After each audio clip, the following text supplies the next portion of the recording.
Rangko sik supaya ora mung kowe dhewe sing kelepetan dedosan nanging Mbak Yu muga kelepetan dedosan. Mergane piye? Aku ki diuyak-uyak arep dilamar Raden Rupa Kenca ning aku ngaku yen to aku ki wis duwe garwa nanging garwaku dudu menungso. Garwaku wujuding Gandharwa. Sing tak anggap bojoku, sing tak anggap bojoku ingkang wujud Gandharwa, ora kejaba mung kowe Balawa. Wah, iblis. Aku ki nek gelem adus ya bagus, rupaku ya ganteng. Malah dipadhake Gandharwa anggepe opo? Wah. Lah gelem apa ora mitulungi Mbak Yumu. Engko nek nganti rupa Kenca karo Kencaka rupa kae mati sing dosa ora mung kowe. Mbak Yumu rak ya melu dosa. Aku ki wegah. Aku ki wegah nek sing dosa mung kowe ki aku ki wegah. Yo. Sritinon nang mase wakan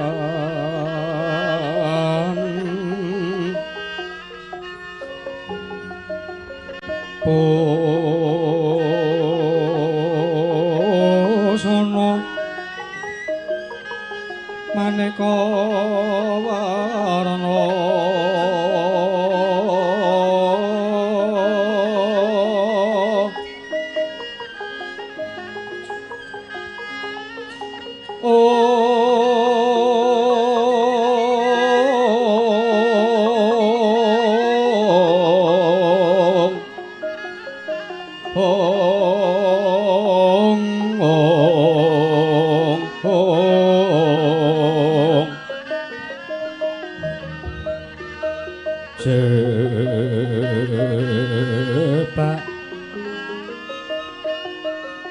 Petangmu jala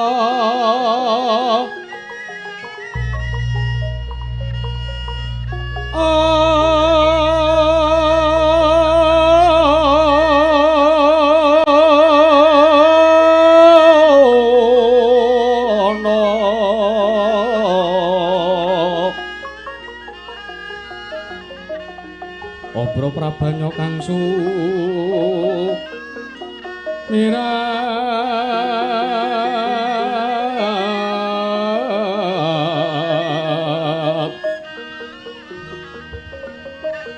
kenyaring tejo laliwaran lerki Lasi sireng ate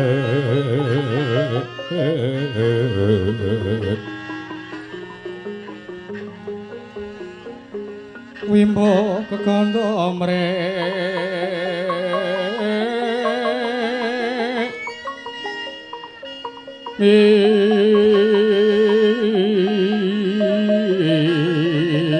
ingeng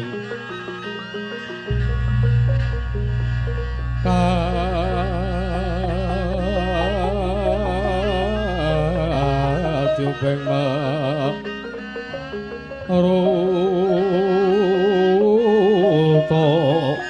mandu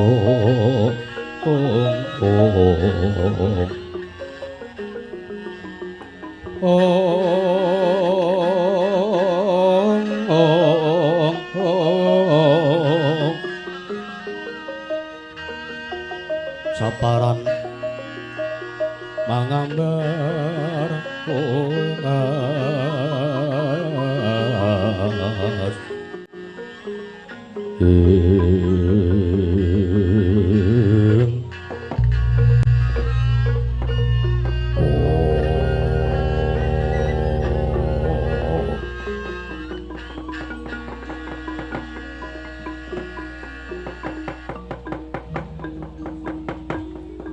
Ratune Ratu Utama patihe patih linuwe pranayaka yasraja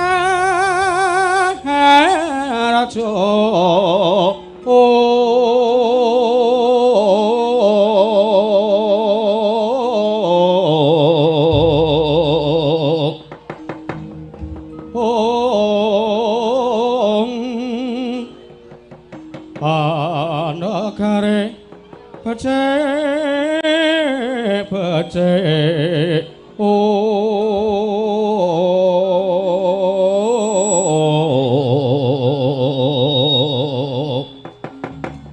parande netan dadi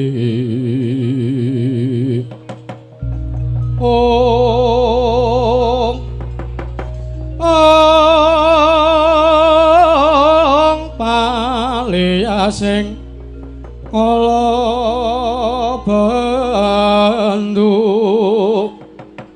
malah mangken andatra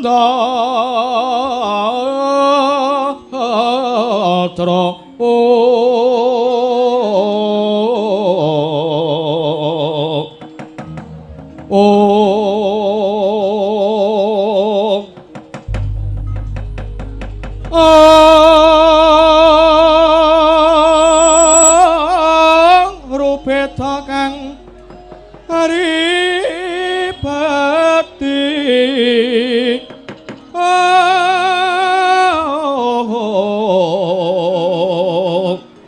beta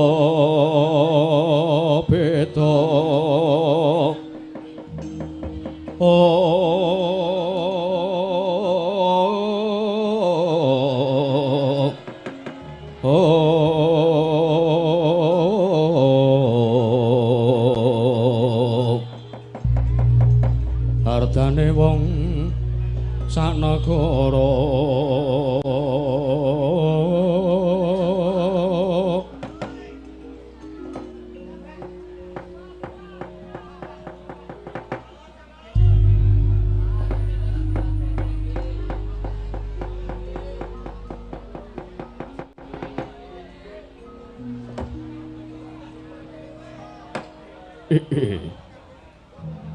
Niwang suksmana mangadili luwe ana sasmintaning sun jagat wasariku Bathara wong bawana langgeng sinung kita tanawrat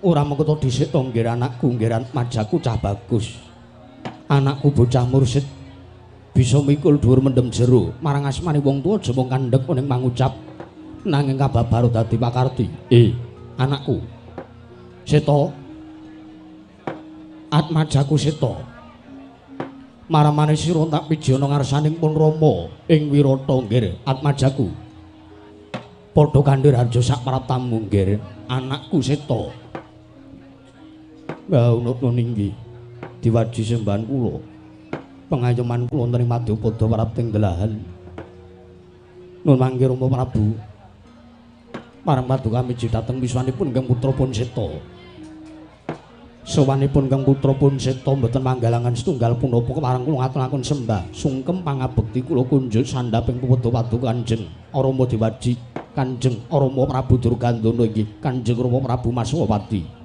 mekaten kawula nukun inggih Rama Prabu ya anakku Seta ya wis tak tampa kowe atur bekti ana ngarsaning sun ya ana ngarsaning pun Rama nggih ora pangestuni wong tuwa wae tampanan Atmajaku Seta kawula nukun inggih sampun sanget anggen kawula pun nindakan barisaning para nayaka para jengking padha gantung siba senajan to tanpa nglumpukke jernyata iki wadi ingkang bakal tak rembug kelawan sira sak kadang Atmajaku Seta sak kadang ing Wirata Pati Nirbita tatanan barisaning para kawula utawa para nayaka lan punggawa ingkang padha gantung siba Kakang Pati Nirbita ya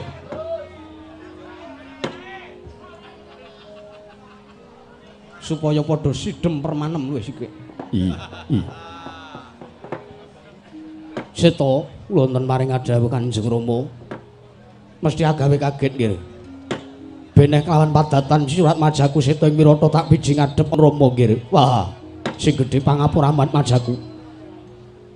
Aja duna dungkap aturmu tak suwun. Pancas duweni niat sarta duwe gegayuhan. Seta wis anduk gusuk kasepuhan. Nuwun sewu, kula menawi matur kula ajrih pun dukani. Ora apa-apa. Sampun ngantos sak mangke paduka kong ngiyas dhateng sawung ingkang badhe kula aturaken menika. Ora lajane sapa? Sawung menika kula wau sejatosipun namung lare ing pejagalan. Sapa? Menika namung kawula negari ing Wirata, menika namung kawula alit.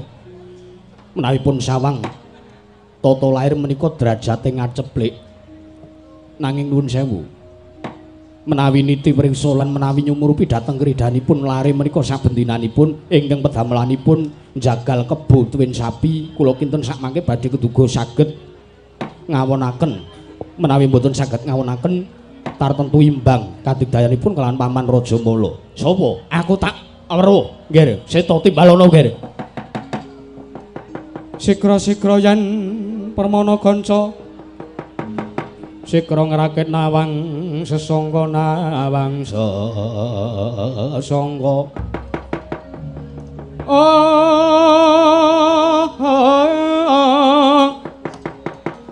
nalendra mbek marwa sing sang katri gumulung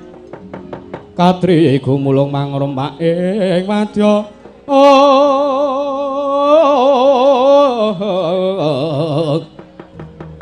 Kordo kurore kagiri ro nanggono magawe gelari ro wang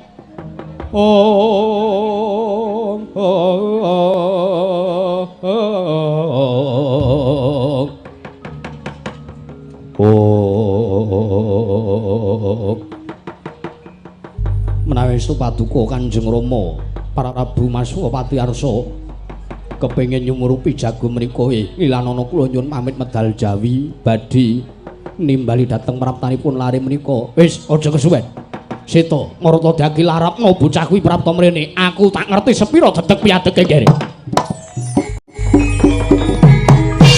Urip budaya ning negeri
Sapa iki arane?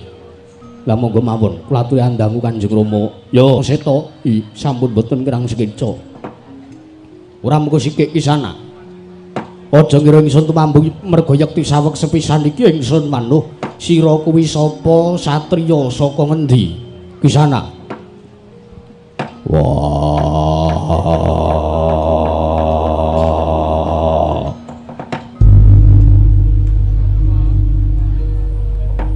Prabu Maswapati, aja kaget yen to kowe nimbali aku.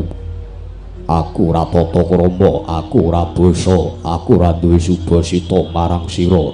Lho. Seta, kula wonten dawuh. Iki piye to Ki?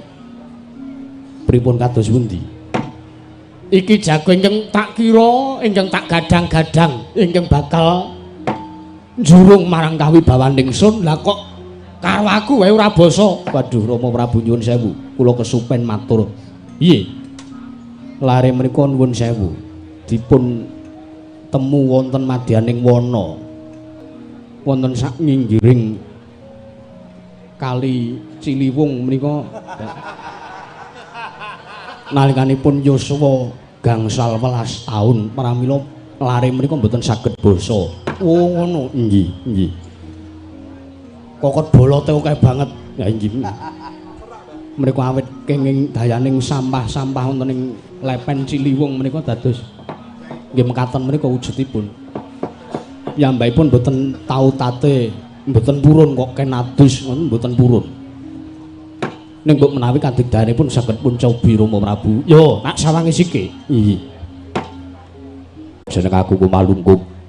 Nanging kabeh iwak kebu, iwak sapi iki mau ora bakal bisa katur, ora bakal bisa dipisungsungake dengan negara Wirata yen to tanpa pambiyantuning Jagal Bilawa. Oh, alah. Duh. Aku ki ratu guyu kok kon meneng. Grebeki kuping. Wis gake perune apa nimbali aku. Kowe Jagal Bilawa, dasar kepara nyata. Mergo aku ditemu karo wong tuaku Bopo Jagal Melakas. Biyen aku rung duwe jeneng, gandeng ditemu karo Bopo Jagal Melakas, aku diparingi jeneng Jagal Bilawa. Yo, yo Balawa yo. Lah saiki ngene. Iye, Prabu Maswapati. Mesti wae tuwa tandha pitakon sak jeroning atimu apa to perlune lan apa wigatine aku nimbali marang sowanmu. Yo, moro paringa dawuh. Kowe mesti wis nampa atur saka ngresaning anakku Seta. Yo, aku wis ngerti. Aku wis nampa dawuh saka anakmu sing jenenge Seta. Yo bule iki. Yo, apa dawuhe? Dawuhe aku kene maju munggah ning blabar kawat kendeng waja janget jlencak. Gelut karo sing jenenge Raja Mala. Kuwi sapa? Lho, aja ngawur Balawa, Raja Mala kuwi adikku. Wah. Nadyan kuwi adimu nanging aku nampa atur suwanap atmajamu Seta yen Raja Mala kuwi wonge arep njungkeng marang kawibawanmu. Ya apa ora? Ya pancen bener ngono. Lah saiki aku nampa dawuh. Aku kenen ngalahke marang Raja Mala. Kowe sago apa ora? Sadurunge aku matur sago nang kersamu. Luwih dhisik aku arep nyucuh karo kowe, aku arep nutuh karo kowe. Luputku apa? Kowe ora duwe luput, ora duwe kleru. Ning kowe duwe dosa sing gedhe karo kawulamu. Lho. Seta iki piye? Mboten pripun-pripun mengke riyen jan ngayal ngaten iki bocah niku. Jagal Bilawa niku ngayal ngaten iki. Idealis piyambakipun menika. Liyane ukuran sendal ming 4 1 4 2 niki request 4 5 dhewe kok. Kok nggih nganti gumun. Aku arep nutuh, aku arep ngluputke karo kowe, aku arep anggap yen to Ratu Wirata kuwi dosa. Dosaku apa? Ora aku sikik kowe ki rak Nalendra. Yo. Kowe kuwi ratu.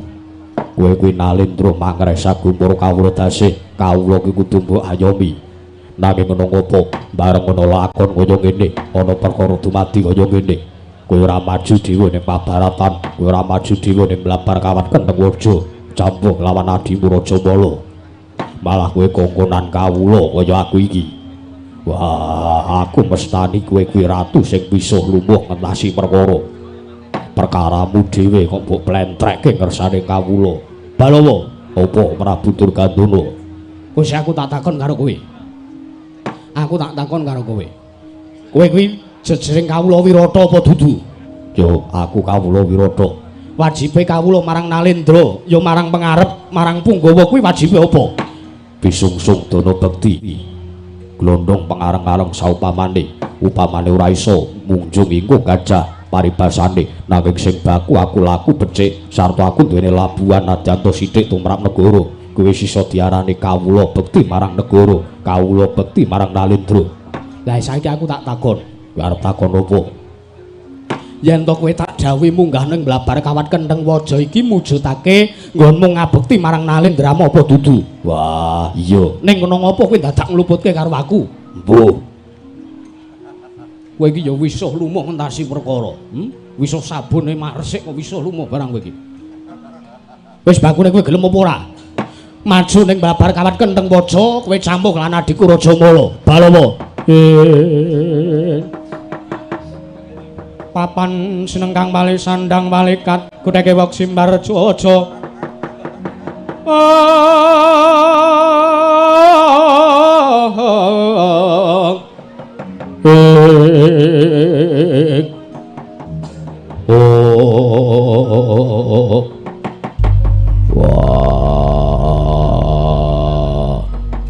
yo Prabu Durkandana ya Prabu Maswapati. Aku sayekti ambung arep nyoba arep nodi marang kaprawiranmu Genuwadeng Nalendra. Nyatane kowe duwe atek-atek sing pengguh. Ya senajan to kowe wis keladuk, ya suamu mula kowe dawuh karo aku sing luwih nom, luwih sentosa, luwih digdaya, ya aku saguh. Sawangen ora nganti 3 dina Rajamala mati saka tanganing Balawa. Wah.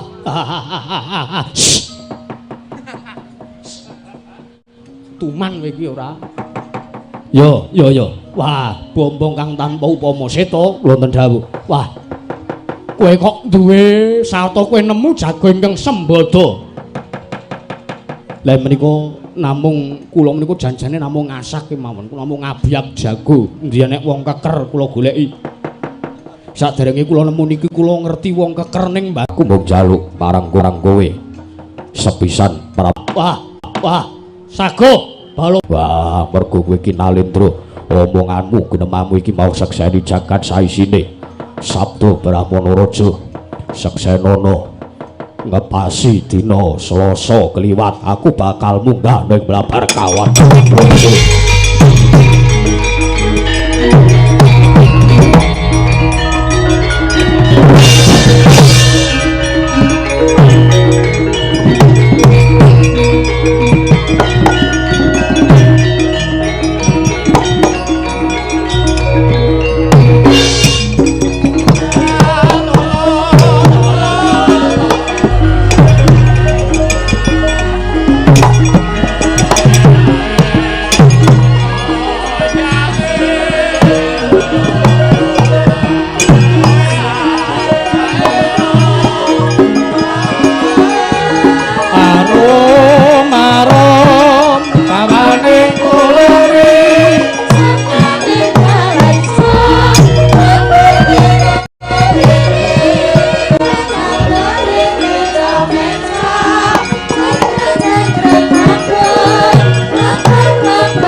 Jagal Bilawa inggih Kanjeng Rama.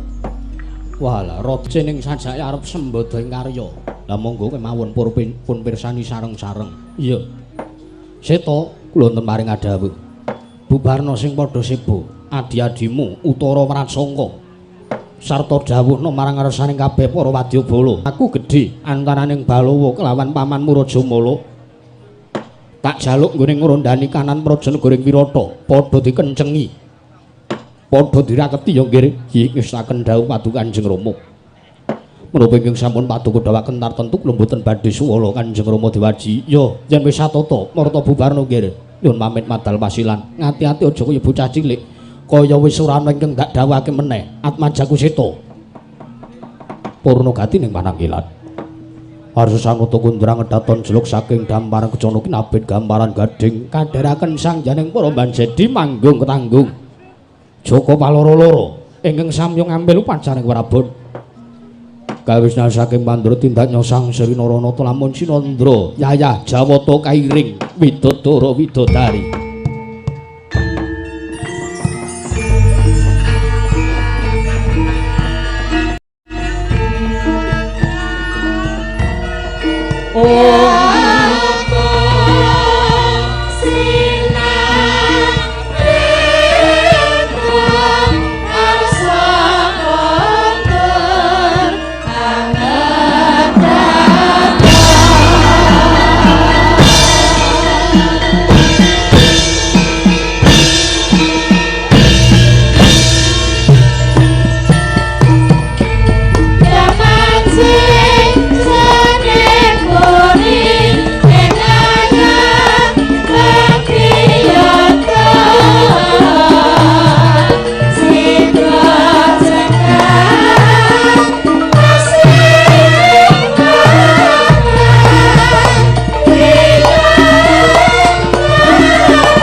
Wong Winata ki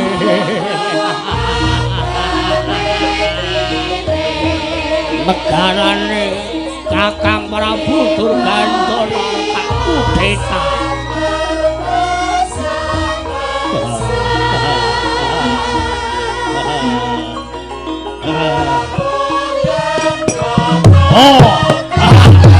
Woi, ngono. Oi!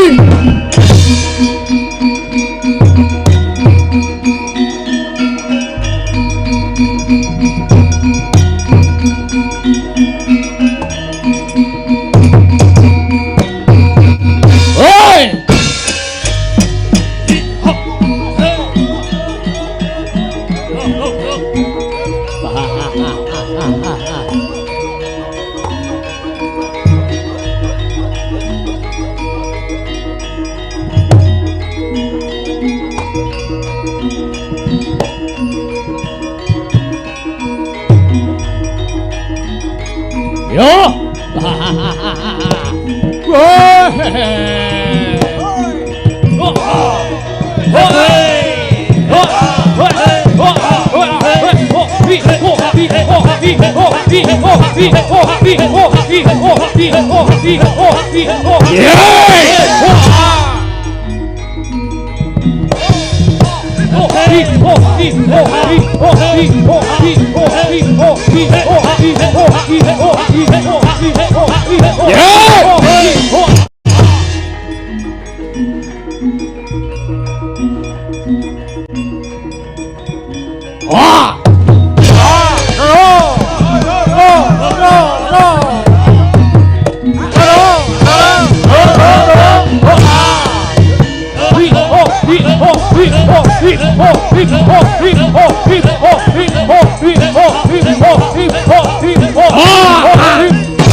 Adikku Rajamala.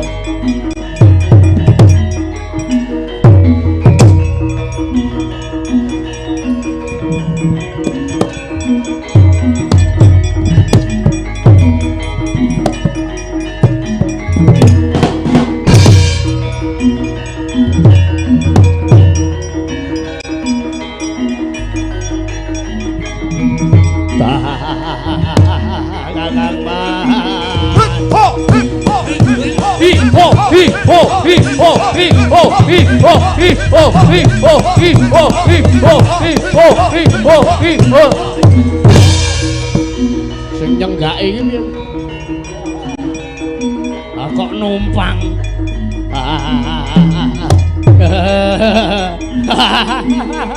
Wah.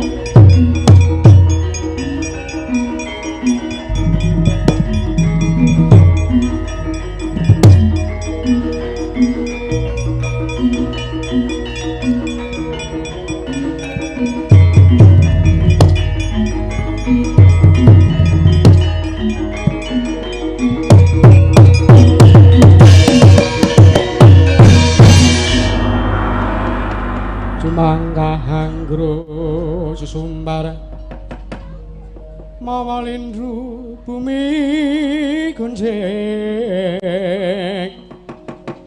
kumaludha guntur katok umop sang jalane diei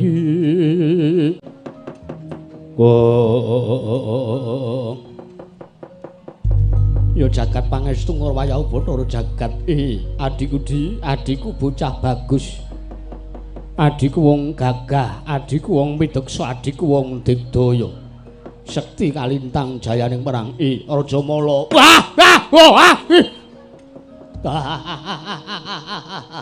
Nur mangke Kakang Mas kula wonten maring adawuh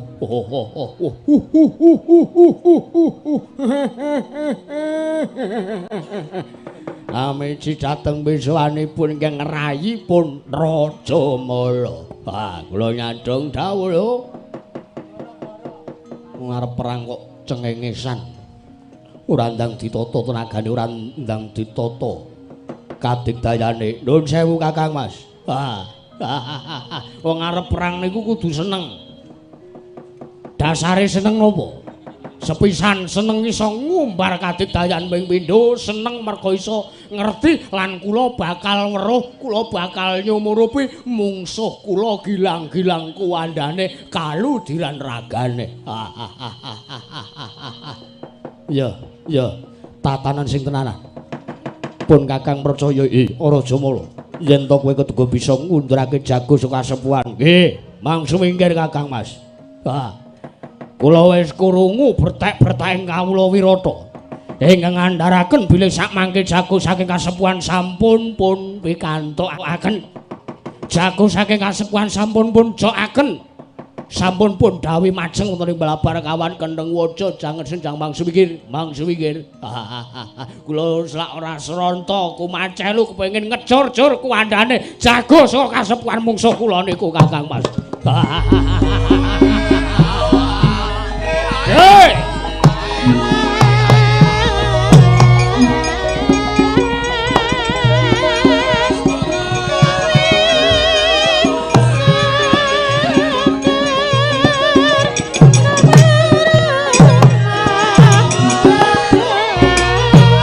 Nuwun pangestu.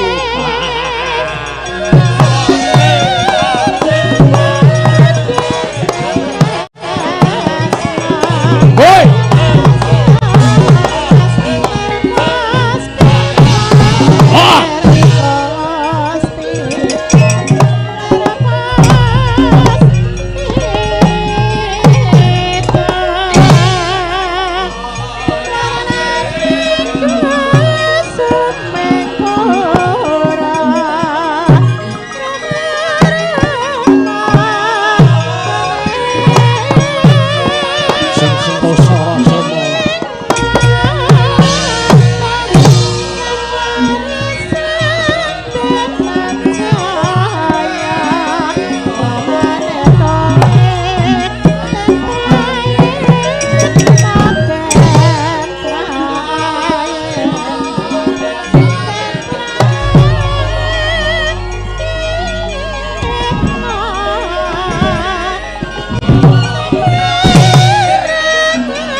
Dhuwuraku karo iki.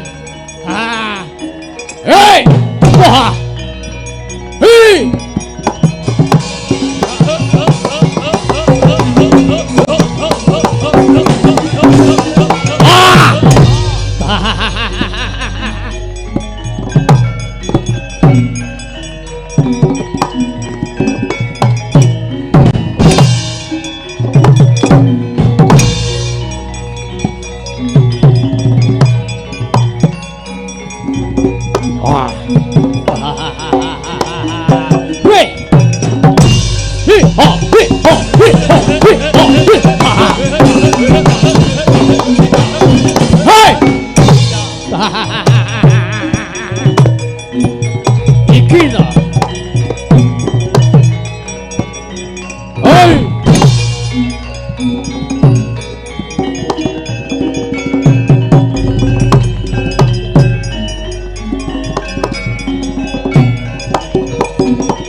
si panunggal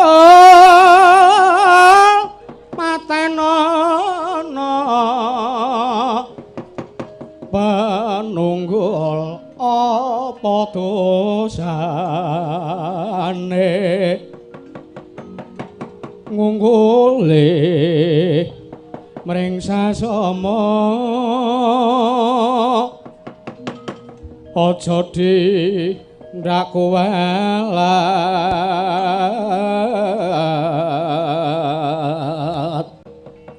lah iya bener kandhamu lari sumber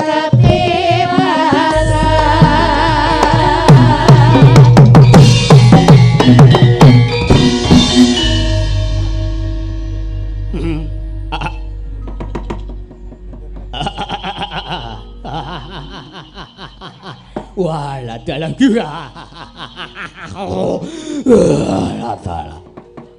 wah entek amak kurang golek lehku guyu nganti kelumah-lumah lah jebulno mung suwe karo aku ki teteke meh padha malah kepara dhuwur aku mbangane mungsuh utawa jago saka kasepuhan endes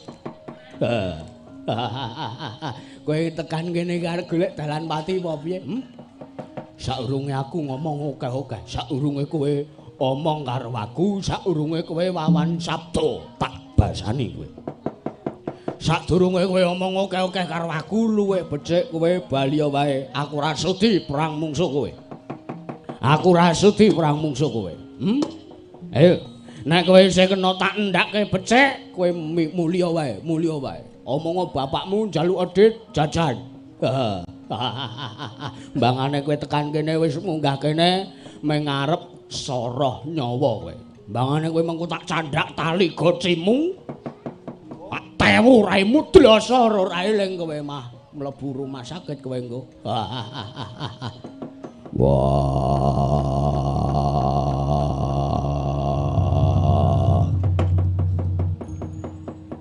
gonge mecak sing agong pancen wong-wong Wirata kuwi wonge kumalungkung. Lho, sik. Ha, dhuwur aku, gedhe aku kok suarane gedhe kowe. Yo ben. Aduh kok merinding aku. Asem ki ora. Ora jebul suarane gedhe. Aduh kok rada merinding iki aku mengkirik iki aku. Sing tatak sing tetek sing tangguh sing tanggon nggih anggepe apa mungsuh kaya ngene candhak tali gocine tewu teng drosor sapa kowe Des ora kusik apa kowe kengaran Raden Rajamala lho piye to ki ngece tenane meng kawula cilike suarane gedhe kaya yak-yak oh alah kowe iki wing kawula cilik kok kan swara ngendel-ndelke anggepe kowe didaya piye? Aku ki satria kondang, aku ki wong kondang, aku kondang sekti Rajamala. Kapal kae reti kowe? Jenengku kae. Kowe kok urung tepung karo aku ngece karo aku kowe.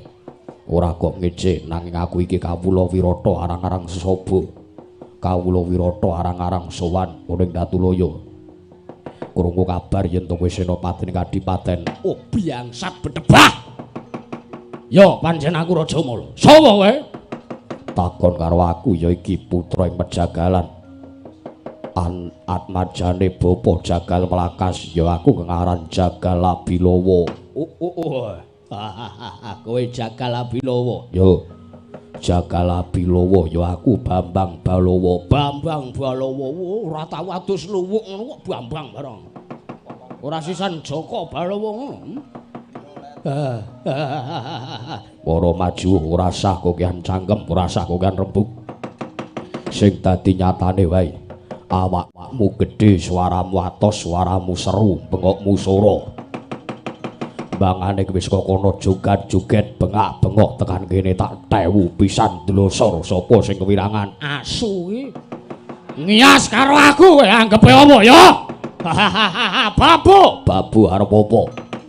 Wah, roh jiwa begalan Brahmana pati kantaran bau cekel sabuk milang tatu. Ora minggat kelakon bengkah dadamu. Para jajalan arep kepengin gembandul dasmu.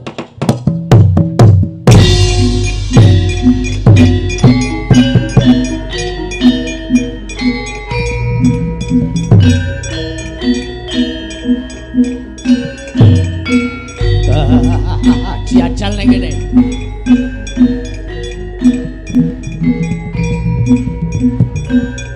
Nek nyantoli. Oi! Oh, ah! Wah. Oh. Hi. Oh. Iya. Oh. Ah, iya. Ayah. Oh, ayah. Weh. Oh. Urung apa-apa kok jenggelek kira. Hai.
Untung balung pengko.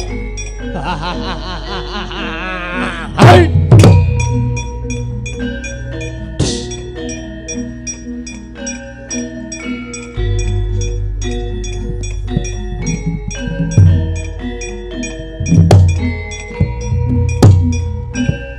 Oh. Oh.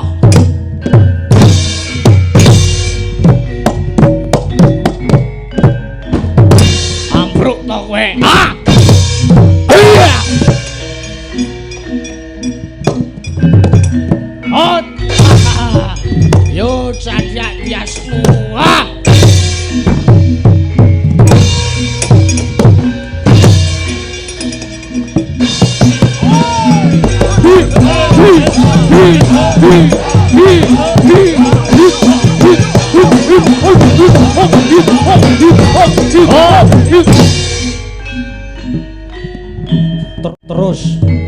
Terus Raja Mala, terus tewu terus.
Wis dadi.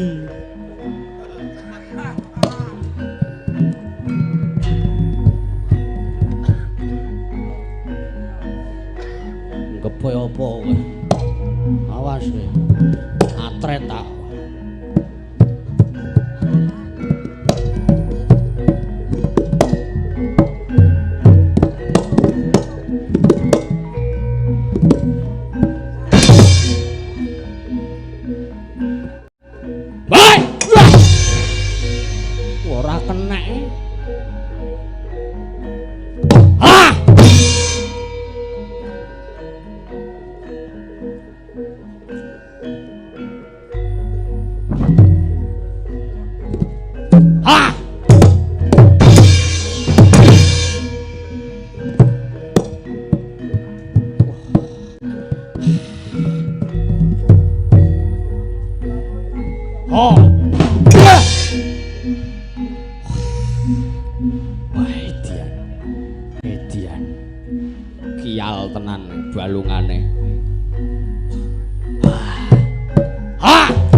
Wah! Wah!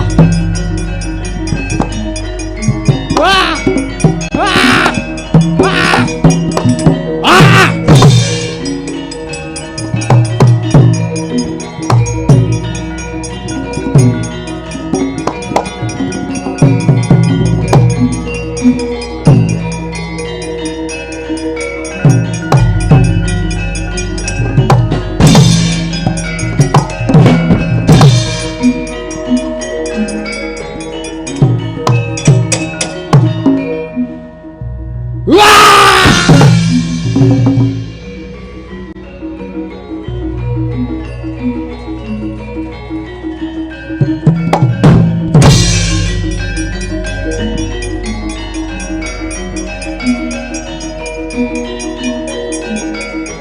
Waduh!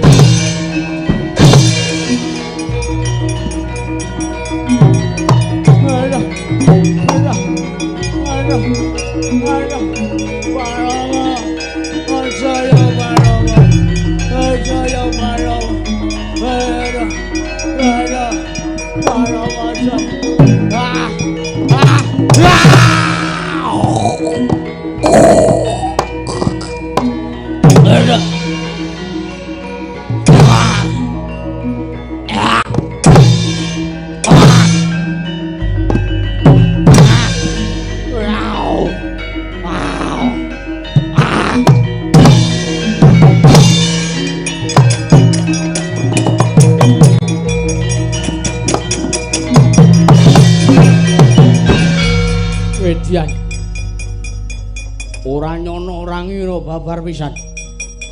Walah jago sowan sepuhan. Didaya kliwat ukur nganti adhiku Rajamala tekaning pati. He, Wadyabala. Glok. Rajamala mati, Rajamala mati, Rajamala mati. Cemplungke Sendhang Watari ben urip meneh. Yo, cemplungke yo. Cemplungke.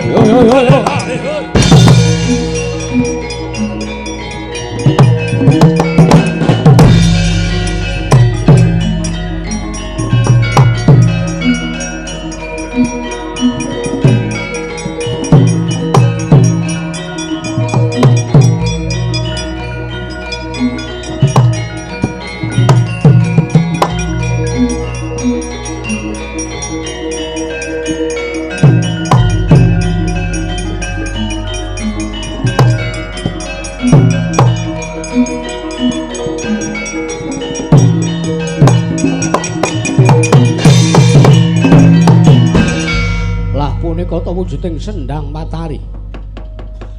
Eling-eling sendhang ing kedadosan saking ingkang ibu saking Sang Raden Rajamala niki Sang Dewi Watari. Kacarita menawi Sang Rajamala pejah nadyan ibarat pejah sedina kaping 7. Nanging menawi den cemplungaken wonten ing madaning Sendhang Watari kaeloaning jagat gaweaning para dewa tartentu Sang Raden Rajamala mesti gesang malih. Senajan to kuwandhanira kunarpanira Sang Rajamala wis sigar dados gangsal saupamane. Nanging menawi den lebetaken den cemplungaken ing Sendhang Watari aragane bisa pulih kaya wingi uni temah gesang malih sugeng aparipurna. Nanging eling-eling nalika semanten wis tumeka titi wanji wis nekani telas tulise Sang Rajamala wonten salah sawijining culika Durjana ingkang tumindak angkara nyemplungaken wujuding pusaka aran Kyai Brahma Warastra wonten saklebeting Sendhang Watari. Nalika semanten suraing para Wadyabala mangampak-ampak ingkang anggotong kunarepandira Sang Rajamala. Kuandhane Sang Rajamala den cemplungaken wonten Sendhang Watari datan pulih, datan sugeng, datan gesang nanging ajur mumer geseng dadi awu. Ayo cemplunge. Ayo.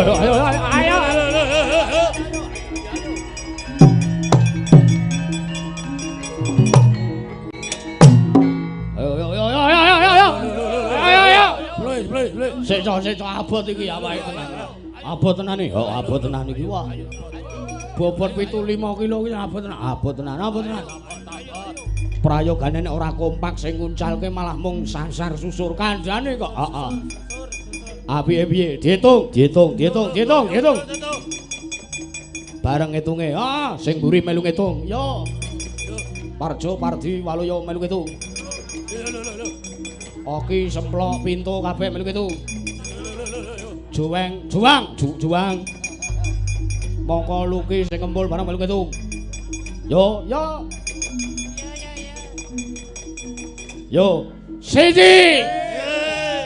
Loro. Telu.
Adikku Rajamala.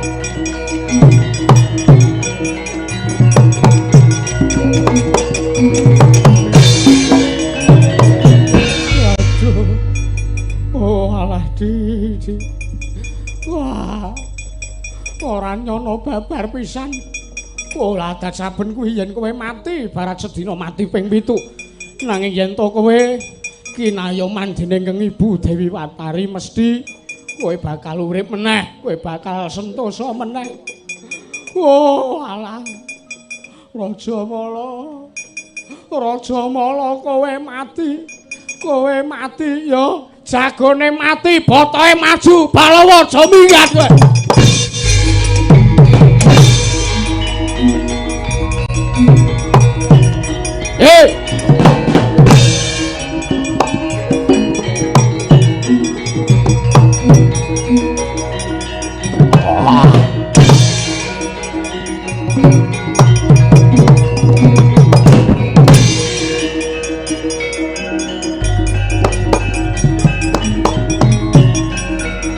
Menungso ora tatanan.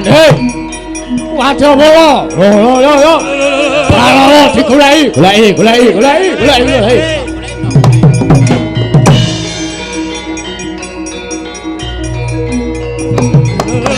Oh, goleki.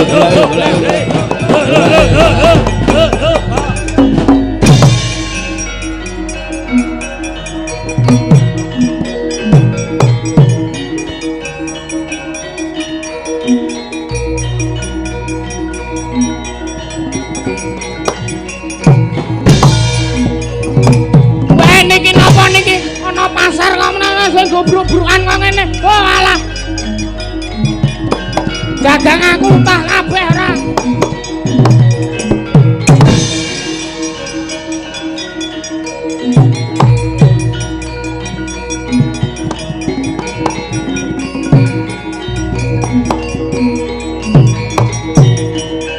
Goleki.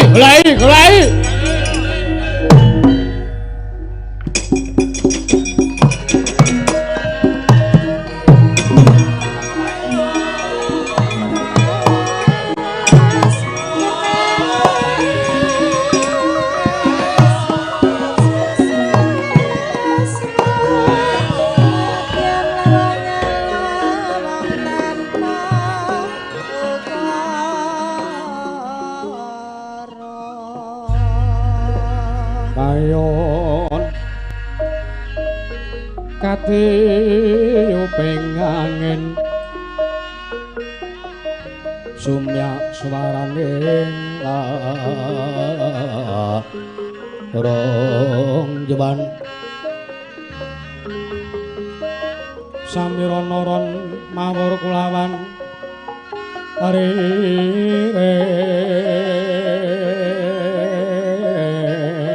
biyo iki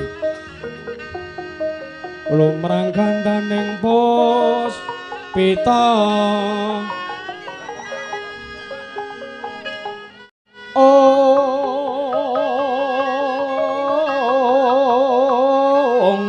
kareng klaning putyan liro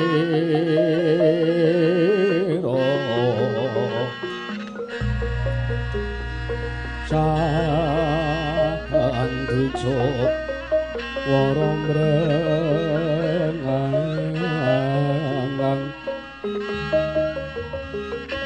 lir swaraning madu bronto manungsung jaruning tombang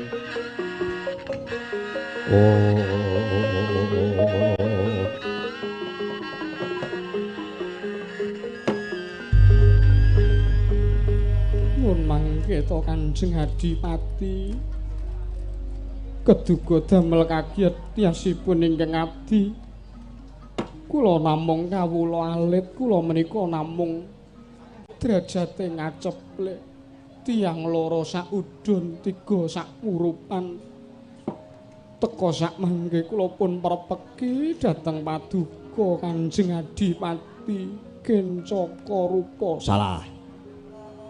Aku du Kencaka Rupa, Dik. Sinten? Rupa Kenca.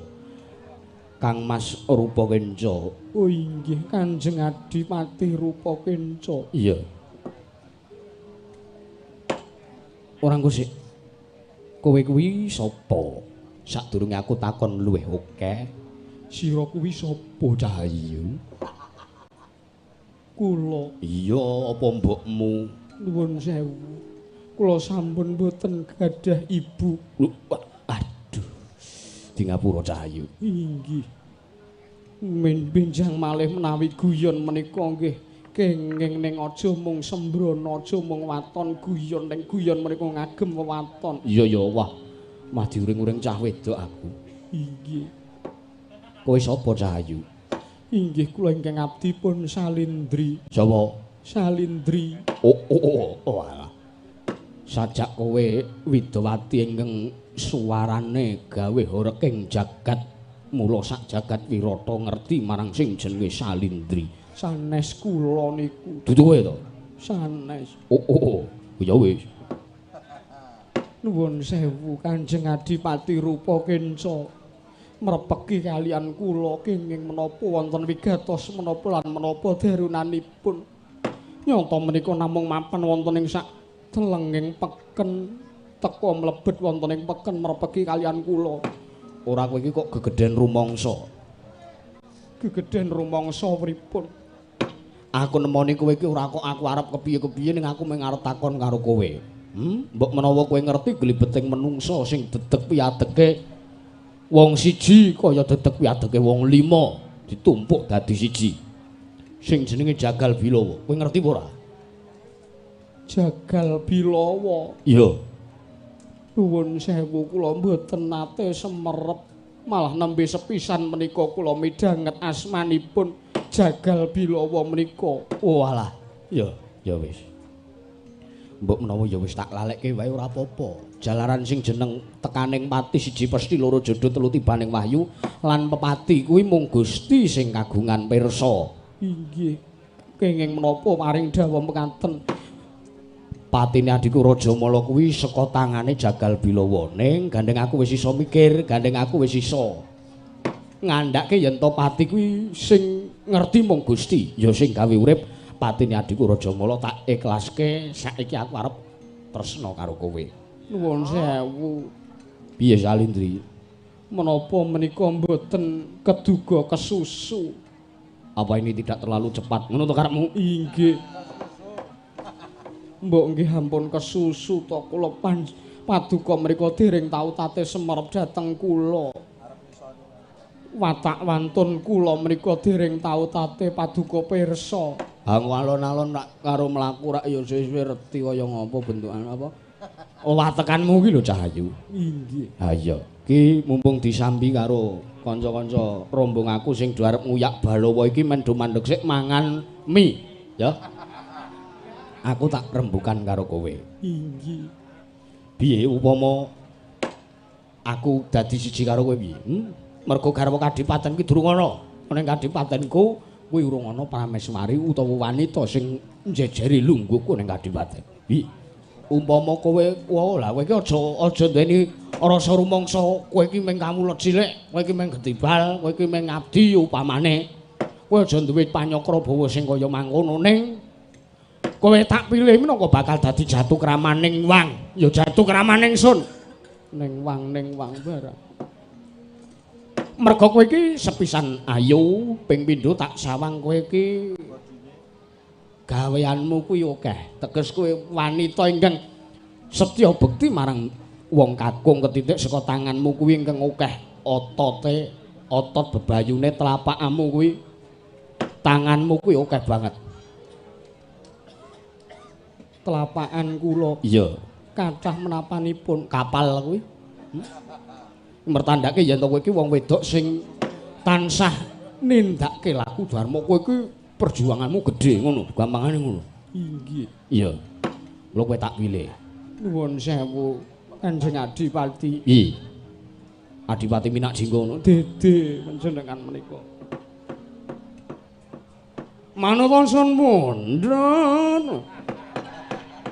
Mboten sah no. Men kaya waloya kok ya ora. Nuwun sewu. Piye? Menawi paripaksa kula kedah ngladosi bekti dhateng Paduka kula mboten saged. Lho, sebabe kula menika sampun gadhahi guru lagi, kula sampun gadah semah. Ketok. Ketok saka telapukan mripatmu kuwi ingkang wis rada mlorot. Kuwi nandhake yen to kowe iki wis duwe guru lagi, kowe wis mbojo. Inggih. Lah bangkekamu kuwi ya rada modot, rada mbegar, kuwi mertandake yen to kowe wis tau duwe anak. Ya to? Inggih. Aku ki reti kok. Apal aku kowe? Ayat ta? Di wong arep milih wong wedok kuwi pancen sing ati-ati. Ning aku nyumuruh piska liring ing netramu, kowe kuwi wanita sing jujur, wanita sing ora tau goroh. Inggih. Ya, ora apa-apa, tak tembunge ning bojomu. Mbangane kowe karo bojomu ming keloro-loro mergo bojomu mendina gawinane ngeslot ya to? Mboten. Ora piye, ora usah ngapusi. Mboten saged tumindak ingkang werna-werna awit kula mboten saged sumurup semah kula. Lho. Mergane bojomu lunga apa? Mboten. Nanging semah kula menika sanes wujuding manungsa. Semah kula menika panjalmaning Gandharwa. Kagyat risang kapirang urinangkul ginempet gambet dosang retnaning bawana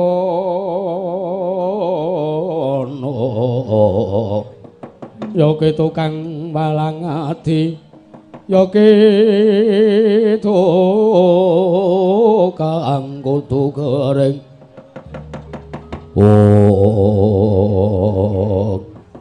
Walah ora pati Ndugamana. Wah.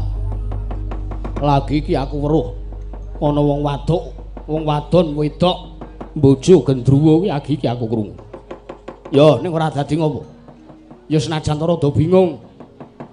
Pikiranku iki rada werna-werna. Piye ana wong wedok kok menungsa mbojo Gandharwa ki terus le anak-anak kepiye? Nyatanipun kula gadah anak kula pun dewasa. Edian. Terus anakmu wujudane kaya ngopo? Apa ireng kaya sing ning pojokan kono kae? Rada nyemer kae. Apa kepiye? Mboten anak kula menika bagus karang nurun kula. Oh, ya. Ya ora apa-apa. Salindri, kula wonten maring dawuh. Aku sago, aku lahir batin tresna karo kowe. Perkara balawa kae mau tak lalekke. Saiki aku tak takon. Inggih. Mapane bojomu sing wujud Gandharwa kuwi mapane ning endi? Imapanipun wonten ing ringin pojok beteng Kedaton Wirata ingkang sisih kidul wetan. Sisih kidul wetan. Inggih. Menawi paduka estu lair lan dados kula suwun mangke tabuh kalih enjang. Kula aturi mbesem dupa. Nyuwun dhateng semah kula supados medal sak mangke wigatos paduka kula aturi paring dawuh dhateng semah kula. Ya, mulya omong bojomu yen to kowe arep tak tembung Salindri.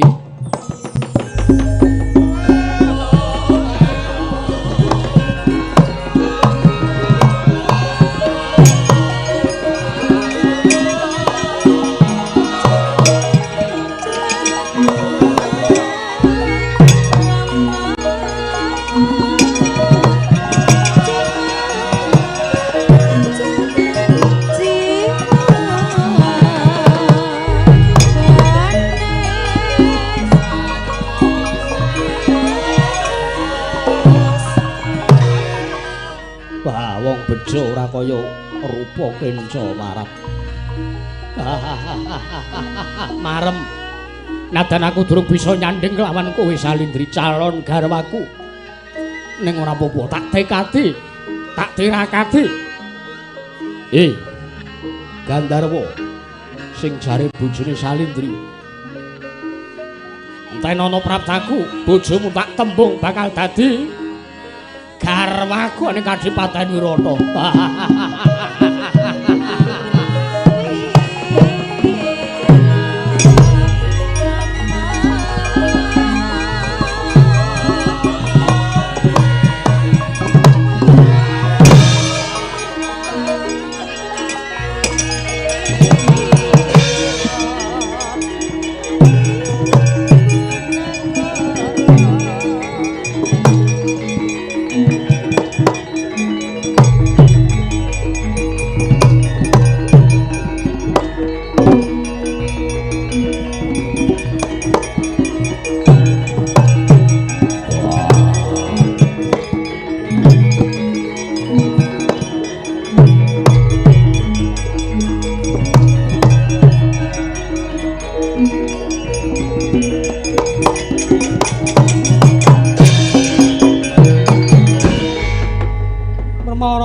Swamya ngamrengengang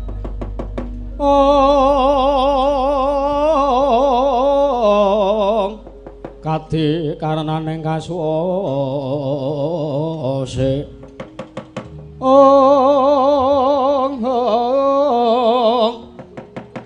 yaning marga hamalatku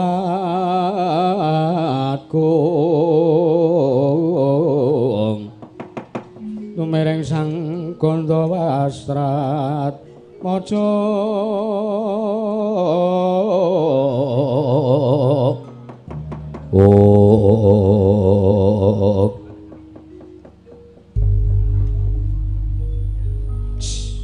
apa kowe iki ngopo lho ndelik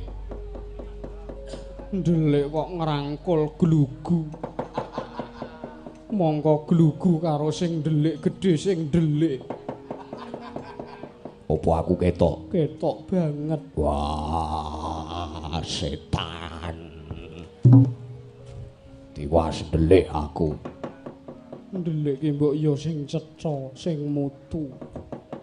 Salindri Mbak Yuku ana apa? Mrepeki karo aku iki keweden. Balawa. Apa? Aku oleh njaluk pitulunganmu apa ora? Apa? Rupa kenca karo kenca rupa Patenana. Wah, aku kudu digoleki kok malah. Ora engko sik. Supaya ora mung kowe dhewe sing kelepetan dedosan nanging Mbak Yu muga kelepetan dedosan. Mergane piye? Aku ki diuyak-uyak arep dilamar Raden Rupa Kenca ning aku ngaku yen to aku ki wis duwe garwa nanging garwaku dudu menungsa. Garwaku wujuding Gandharwa. Sing tak anggap bojoku, sing tak anggap bojoku ingkang wujud Gandharwa, ora kejaba mung kowe Balawa. Wah, iblis. Aku ki nek gelem adus ya bagus, rupaku ya ganteng. Malah dipadhake Gandharwa anggepe apa? Wah. Lah gelem apa ora mitulungi Mbak Yumu. Engko nek nganti rupa kenca karo kenca rupa kae mati sing dosa ora mung kowe. Mbak Yumu rak ya melu dosa. Aku ki wegah. Aku ki wegah nek sing dosa mung kowe ki aku ki wegah. Yo. Gilane. Aku ki udu bojomu, aku adimu Ipe. Ipe ya kan aku iso dipangan ya, Pak. Wah. Ipe Monopati tumraping Balawa. Iya. Saguh apa ora? Saguh. Terus aku kudu kepiye? Iki wis nanggake wanci tabuh loro esuk. Yo. Kowe menyang ringin pojok beteng negara Wirata. Sing sisih ngendi? Kidul wetan. Eneng kono eneng Raden Rupakenca ingkang besem dupa patenana. Patenane.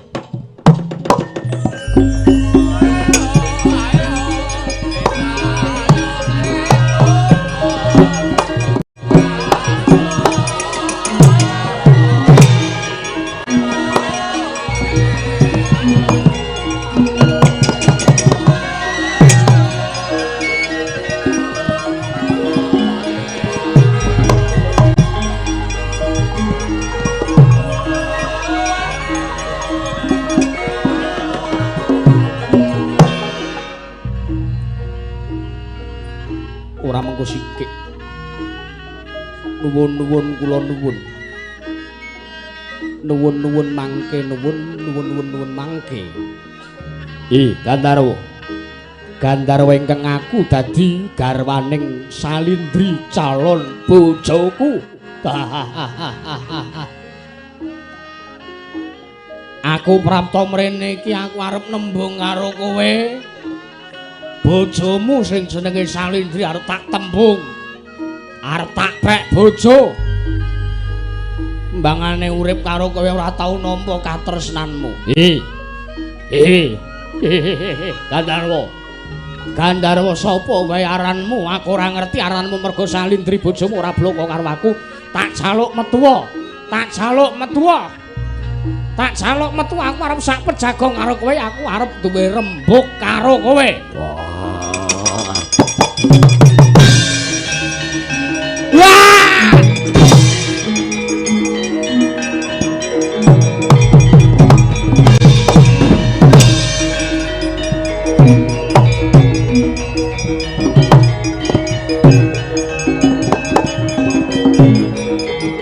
Alah.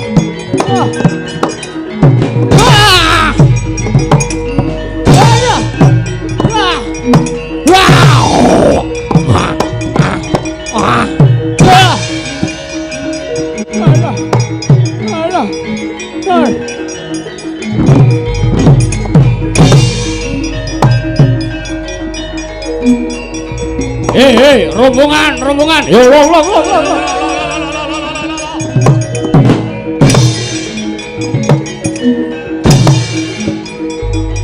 para gendruwo.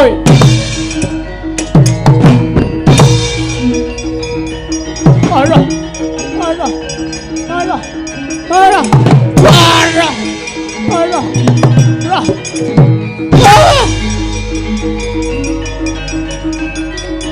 Yo, wah, lah piye iki kok malah tekaneng mati. Kau mundur, hei.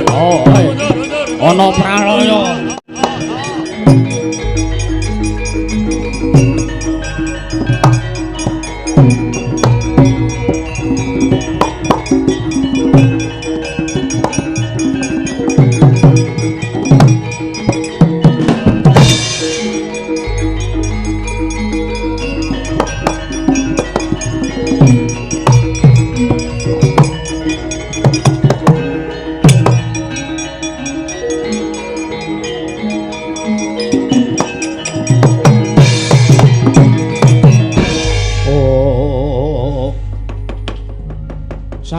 Tata kalana kalaya takut maringkut siungnya kang mawinges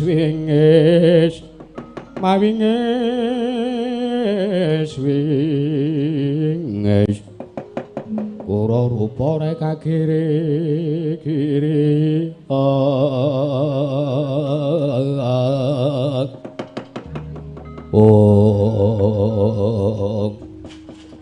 Nuwun sewu. Koko Prabu Duryudana. Ya Prabu Susarma Anuparan. Mangke riyin. Anggen kula ngandhi kelawan paduka Kanjeng Koko Prabu kinarya ngecak peperangan wonten negaring Wirata. Nuwun sewu. Nuwun sewu mriko kok kula sawang sepisan Raja Mala. Raja Mala Senopati negari Wirata angka kalih rupa kenca lan kembarane Kencaka rupa. Tumekaning mati mriko. Wah.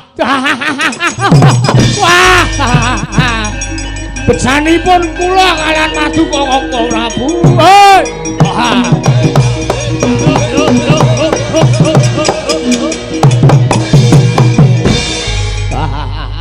Kula aturi jumenep.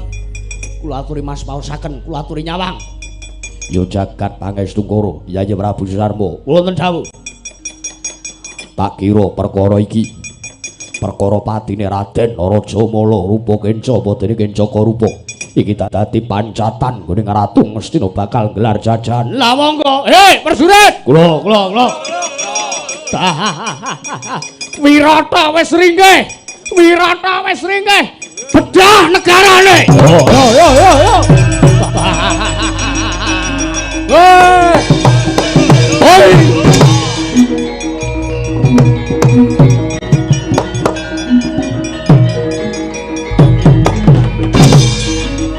Ayo Wirata dibedah.